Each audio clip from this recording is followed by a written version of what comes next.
Welcome to the Great Detectives of Old Time Radio. From Boise, Idaho, this is your host, Adam Graham. If you have a comment, email it to me, box13@greatdetectives.net. Follow us on Twitter at Radio Detectives and become one of our friends on Facebook, facebook.com/Radio Detectives. I do encourage you to check out our store.greatdetectives.net, where you can pick up all my books, audiobooks, and ebooks, including my first detective novel, Slime Incorporated, available as a paper book, an audiobook, or an ebook. It's a modern mystery with a lot of homages to classic detective fiction, and you can pick it up, Slime Incorporated. Well, now it's time for today's episode of Boston Blackie. The original air date, January 29th, 1946, and this one is The Williams Inheritance Case.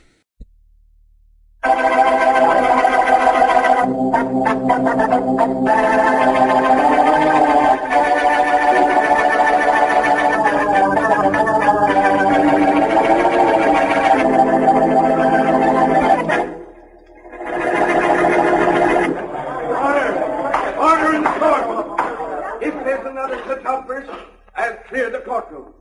You may proceed, Mr. District Attorney. Thank you, Your Honor. I'd like to call Mr. John Bernard to the stand, please. Raise your right hand. All right. You swear to tell the truth, the whole truth, and nothing but the truth, so help you God. I do. Take the witness chair. Thank you. What is your name? John Bernard. What is your relation, if any, to the defendant, James Williams? I'm his cousin, first cousin. Can you point him out in the courtroom? Sure.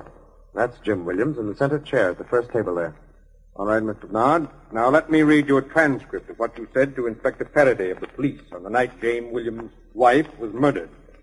I saw James Williams shoot and kill his wife. I was standing in the doorway of the murder room when it happened. You said that to Inspector Faraday, Mr. Bernard. Yes, I did. Good. You stood there and saw Williams fire the shot. No, sir, I did not. What do you mean, no, sir? You made that statement to Inspector Faraday. Yes, I did, but I was lying. I didn't see Jim kill his wife. Order! Order in the court! You lied to Inspector Faraday? Why? Because the police beat me. They put lights in my eyes. They yelled at me. They hit me with rubber hose and ropes. They said they beat me until I said Jim killed his wife, so I said it to make them stop. But I did not see Jim Williams kill his wife. Inspector Faraday made me say I did.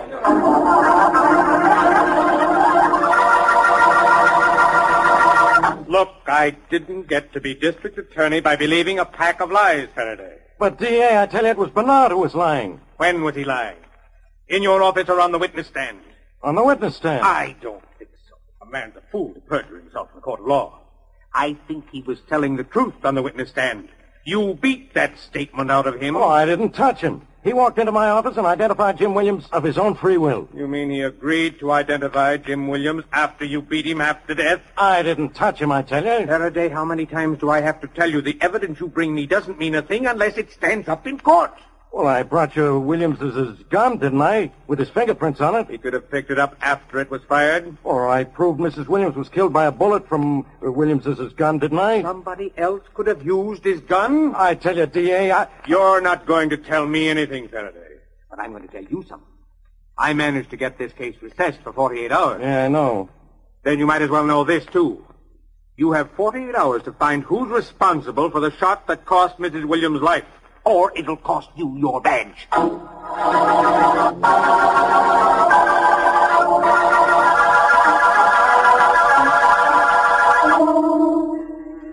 in. Hello, Blackie. Hello, Faraday. What's that between your hat and your collar? A face or a sagging sack? Hurry up and get the wisecracks over with, Blackie. I want to talk to you. Oh, cheer up, Inspector. Your face is so long, if you don't walk carefully, you'll kick yourself in the chin. Blackie, I need your help. Yes, I know it. What did you say? Okay, I know.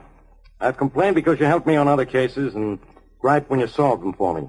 But this is one time I know I need your help. And I want it, too. Sit down, Faraday, because I have to. After this. Thanks, Blackie. Blackie, I got trouble. The Jim Williams case. Never heard of it. It's been in the papers and on the radio for weeks. I've been too busy to bother about it. Well, look. I have all the evidence against Williams. His wife was killed with his gun. I found his fingerprints on it. And I have a witness who saw him do it. His cousin, John Bernard. You mean you can't convict Williams on evidence as strong as that? No, because at the trial today, John Bernard changed his testimony and said I beat him into accusing Williams in the first place. Which is probably just what you did do. Blackie, I didn't lay a finger on Bernard. He came into my office of his own free will and accused Williams of the crime. That's what you say. Blackie, have I ever lied to you? Well, never mind. Believe me, I didn't beat Bernard into saying Williams killed his wife. I didn't touch him. Something made Bernard lie in court. And I've got to find out what within 48 hours or lose my job. Now, will you help me, Blackie? Inspector, I have no interest in this case whatsoever. It Oh. doesn't concern me, and I don't want to get involved. But all you got to do is help me find out what made Bernard lie in court today. I'm not interested in him. I never heard of him, and I don't ever want to hear the name John Bernard again. Oh, Blackie, I made that. Oh, hello, Inspector. Hello, Miss Wesley. Yes, Mary. Blackie, I made that call for you. John Bernard lives at the Barclay House. We can see him any time now. Blackie, I ought to break your neck. Well, you'd have known sooner or later I was working on the case. I just didn't want you to know it now. I'm... Maybe I shouldn't admit it, Blackie, but I didn't think you'd let me down. You never have, and, well, unless something stops you, I guess you never will.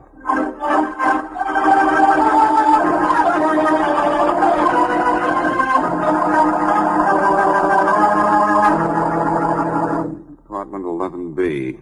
If you got the right information, Mary, this is Mr. Bernard's apartment. Well, darling, I talked to his maid on the phone, and she said 11B. In a moment, we'll see if it's B. Yes?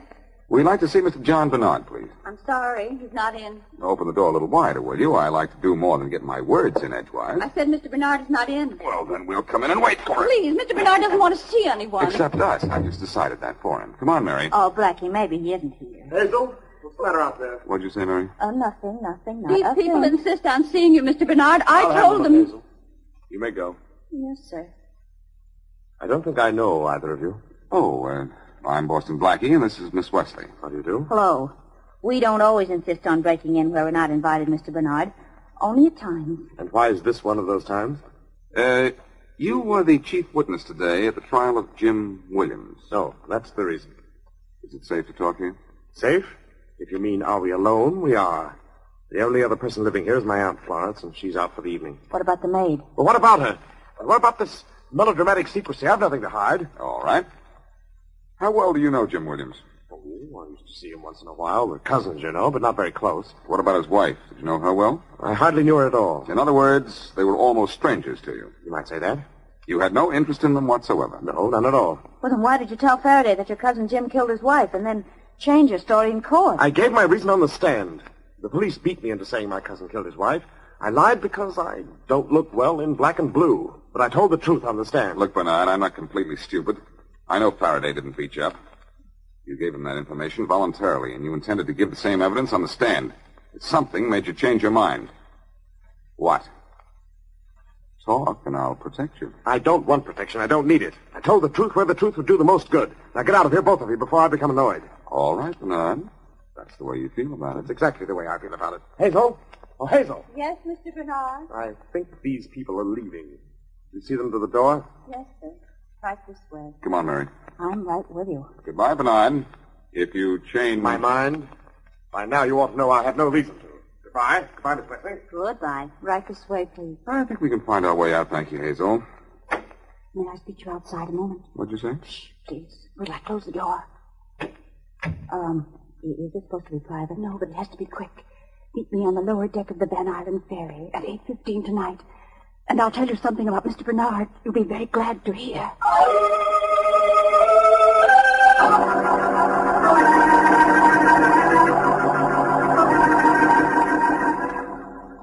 Why, Blackie, why didn't you tell me the Van Island ferry was so much fun? I could do this often. Next time I keep a date with a maid, I'll let you know, Mary.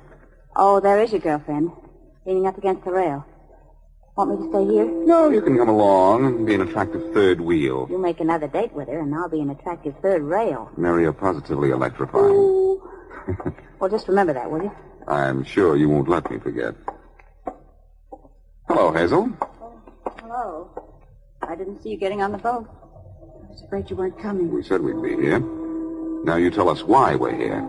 I think I know who killed Mrs. Williams. What?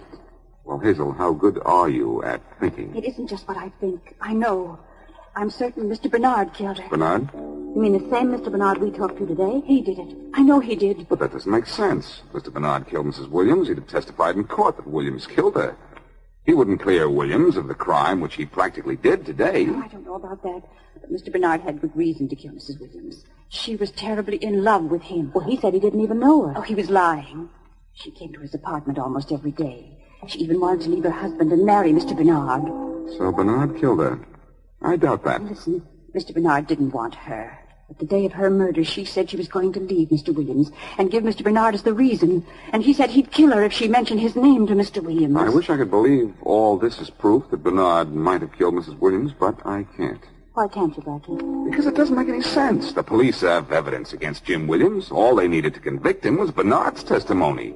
Yet Bernard's testimony is going to free Williams. Oh, I don't care. You know about Mr. Bernard now. Do what you want with what I told you. Thanks anyway, Hazel. Blackie, stop her. She's climbing over the rail. Stop her. Too late. She's in the water. Blackie, what are you doing? I'm going in after her.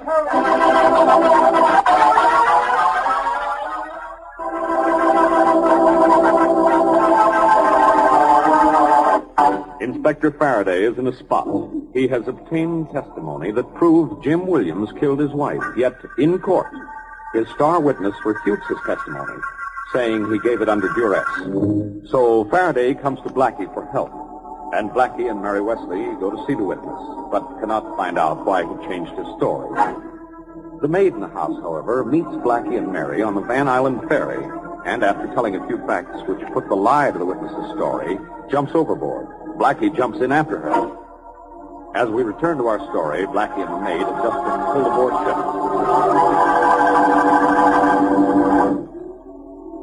You all right now, Blackie, darling? No, still a little wet, Mary, but that's all. How's Hazel? She's all right, thanks to you. We've got her lying down over there. Now, please, please keep that blanket around you. All right. Let's go over to see it. Why didn't they let me die? Hello again, Hazel. Oh, please leave me alone. Why didn't they let me die? Maybe because I first wanted to find out why you felt like dying. Blackie, it was because of him. Him? Who's him? John. I love him so. John Bernard? Yes. Yes. Well, if you love Bernard, why did you insist he killed Mrs. Williams? Oh, Blackie, you ought to know the answer to that one. He ignored me. Sure, there's your answer. Some answer. I want to die. I want him to die, too. If I can't have him, I don't want anyone else. And there's your logic. Some logic. Take it easy, Hazel. You don't want to die. If Bernard did kill Mrs. Williams, no one will get him but the state. Come on, Mary. Oh, let me die. Why didn't they let me die? Well, Blackie, Hazel seems pretty sure that Mr. Bernard killed Mrs. Williams. He certainly had a reason. He told us he hardly knew the woman, and now we know she came to see him almost every day. Or is Hazel lying? No, somehow or other I believe Hazel's story. But I can't believe Bernard killed Mrs. Williams. If he had, he'd have done everything he could to help the police send Williams to the chair. Well, yeah, she But between the time he identified Williams for Faraday and the time he sat in the witness chair, something made him change his story. But what? If we can find what that something is, we can find the answer to the whole thing. And we've got to find it. Oh, we're coming into the dock, darling. Oh, good. As soon as we land, we got to find something else. Now what? Something very important, Mary. A telephone.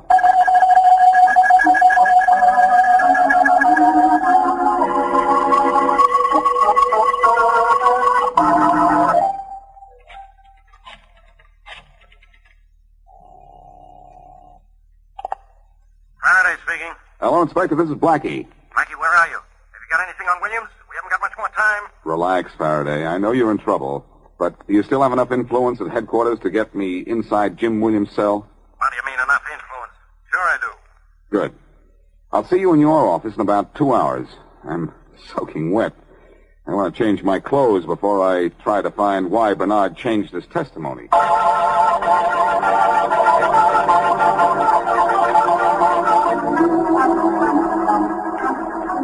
Now, look, Faraday. When we get to Williams' cell, I'm going to do all the talking. And you're not going to say a word, understand? I'll do my best. Do it nice and silently, then. All right. William's cell is right where the guard is standing. Evening, Inspector Faraday. Open up, Smith. We want to talk to Williams. Yes, sir. Hello, Williams. Leave me alone, will you, Inspector? I sure will. It's this fella here who wants to talk to you. His name's Boston Blackie. Okay, Inspector, you can go in now. Boston Blackie, huh? Thanks, Smith. Lock us in, will you? Sure. Sit down, Williams. This is a friendly visit. Yeah, Boston Blackie, huh? What are you doing mixed up in this? Trying to unmix it. Yeah? What does that mean? It means I'm here to help you. Thanks, but I don't need help. Look, Williams, I think you can get out of this. What do you mean you think? I know. But you're still in jail, Williams. You won't be completely free until the police find the man who really killed your wife. And I think I know who he is. Your cousin, John Bernard. Look, I don't care who you prove it is. The police thought they could pin it on me because John said he saw me kill her. Well, you know what John said at the trial, and it clears me, but good. Yeah, come to think of it, Williams, I am doing a lot of worrying for nothing. You're just as good as free without help from anyone. Well, I've stood about all this I can take. You're out of your mind, Blackie, and you're staying in jail, Williams. I have to put you into a secret cell and wall it up. What's the matter with you, Faraday? Nothing's the matter with me, Williams. I just know when I have my man, that's all. I have proof your gun killed your wife. I've got your fingerprints on it. And you've got no alibis. Your clincher was supposed to be Bernard's testimony, Inspector, but he wouldn't say he saw me kill her. Because he didn't. Well, you can still get 20 years on the evidence I have on you. Witness or no witness. Oh, do you think you're kidding? I'm not kidding anyone. There's plenty of evidence against you yet, Williams. It won't send you to the chair, but it'll send you to jail for a long time. Hey, Blackie, is that right? I told you to keep your mouth shut, Faraday. Well, I couldn't stand you telling this guy he's going to go free. Come on, let's get out of here. Open up, Smith. Yes, sir. Look, Blackie, wait. Is this guy telling the truth? Do they still have a rap on me? I'm afraid they do, Williams. Okay, Inspector. Come on, Blackie. You too. I'm out. Look, wait, will you? Blackie, wait a minute, will you? Quiet, Williams. The gas test is over.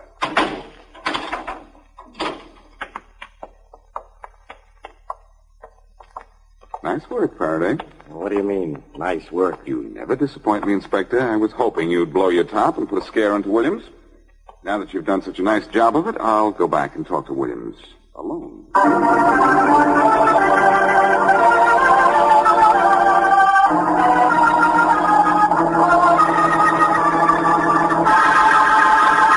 All right, Williams. We're alone. Now you can talk. Listen, Blackie, you got to get me out of this. I'll pay you anything. Anything? You name it, I'll pay it. You're in a tough spot, Williams. I may have to charge you more money than you've ever seen in your life to get out of this. Look, Blackie, in less than a year, I'll have more money than I've ever seen. In less than a year? Yeah, I'm getting it from an uncle when I'm 35. $250,000, my lawyer says. It's been left to me in my uncle's will. How do I know you're telling the truth? Well, my lawyer's name is Arthur Colton. He's got the will in his office safe. He'll show it to you. Okay, I'll look at it. If I like what I see there, I'll see that you get out of here.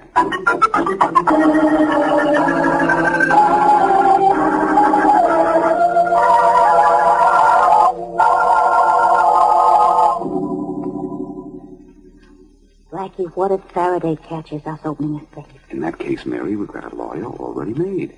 This is a lawyer's office, remember? Oh, I wish we'd been able to get in touch with Mr. Colton. I'd hate to have you break into his office. Well, I don't like doing this either, but Faraday's 48 hours are up at 9 o'clock tomorrow morning, so if there's a clue in this safe, we need it now. Well, let's hurry then and get out of here. You can open it, can't you? There are only a few locks I can't, and this isn't one of them. Quiet. Let's see. Was that it? That was it. Oh, Blackie, you're wonderful. I know, but keep reminding me, will you? I like it. Well, somebody's got to say somebody's wonderful in this team. My goodness, I've never seen so many ledgers in one safe. We don't want the ledgers. All we need is the strong box, I think. I'll know in a second when I open it. Heavy? No, I don't think it has anything in it but papers. Uh-oh. What's the matter? The lock on this strong box. It's one of the few kinds I can't open.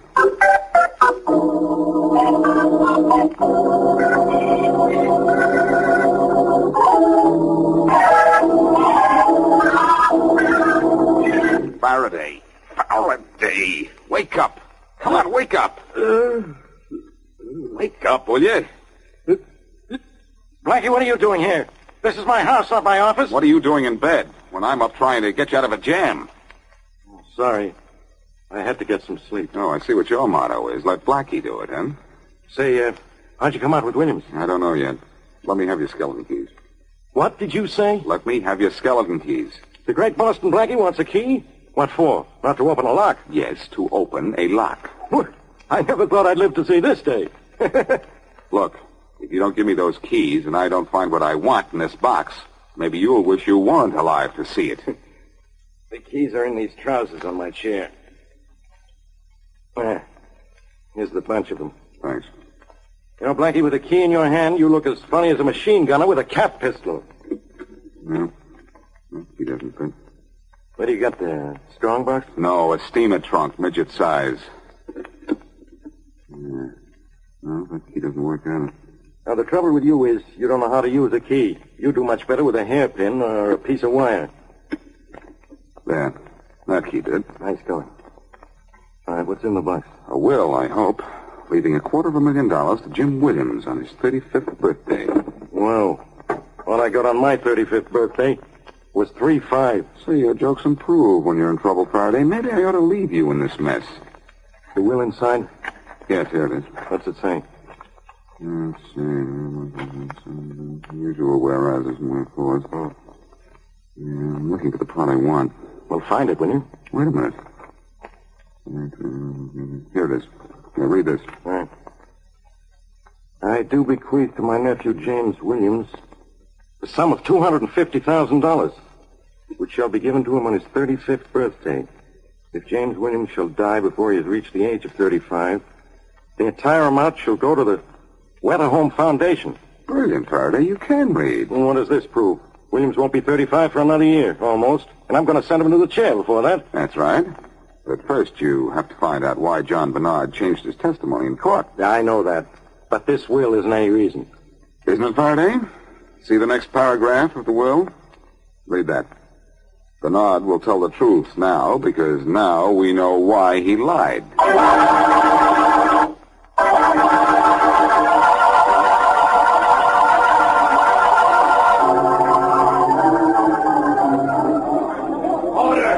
Order in the court.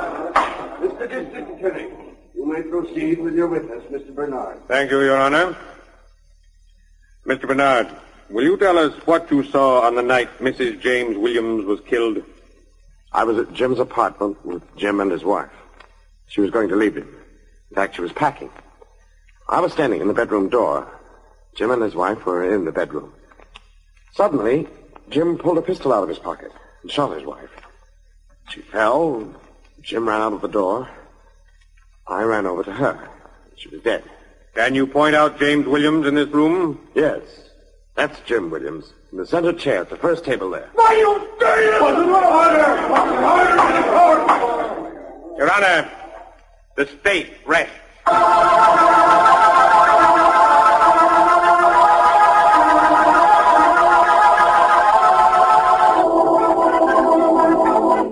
Blackie, I hate to do this, but I guess I have to thank you. You mean this is one time you've come up to my apartment not to arrest me? Faraday, you must be sick. I think it's the DA who's sick, Blackie.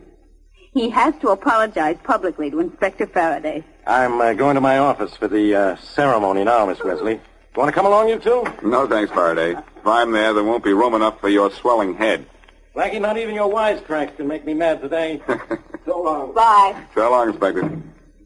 Well, Blackie, I know what happened, but I don't know how. Well, it was the second paragraph in the will that did it, Mary. We needed a reason why Bernard changed his testimony. A reason why he wanted Jim Williams to live. And it was in that paragraph. Yes, I know, Blackie. Oh, darling, do I have to beg you to tell me? You look awfully cute when you're begging. I'm not cute, I'm curious. Now, come on, tell me, please. Why did John Bernard want Jim Williams to live? All right. To begin with, if Jim Williams were to remain alive, he inherited $250,000 on his 35th birthday. Otherwise, the money went to charity. Right. But half of that money belonged to John Bernard. So he had to see to it that Williams remained alive. Got it. I'm surprised at myself. Bernard found out about the will after he had been to see Faraday and before he went to court. So he changed his testimony. Yes. And now he's going to change his address. From the Barclay house to the big house.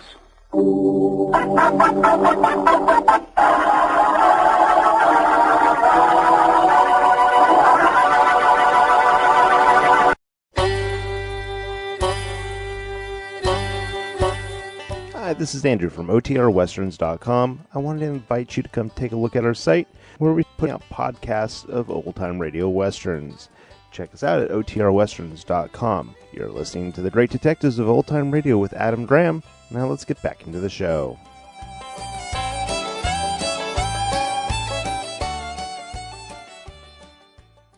Welcome back. Faraday definitely a bit more humble this episode, and you wonder if this episode marks a turning point in the Blackie-Faraday relationship, or if next week Faraday is going to be trying to pin a murder on Blackie. Somehow I think it'll be the latter, but I at least appreciate his sentiment in this episode. Well, that will actually do it for today. Join us back here tomorrow for yours truly, Johnny Dollar, and next Thursday, another episode of Boston Blackie. In the meanwhile, send your comments to box13@greatdetectives.net. Follow us on Twitter at Radio Detectives, and become one of our friends on Facebook, facebook.com.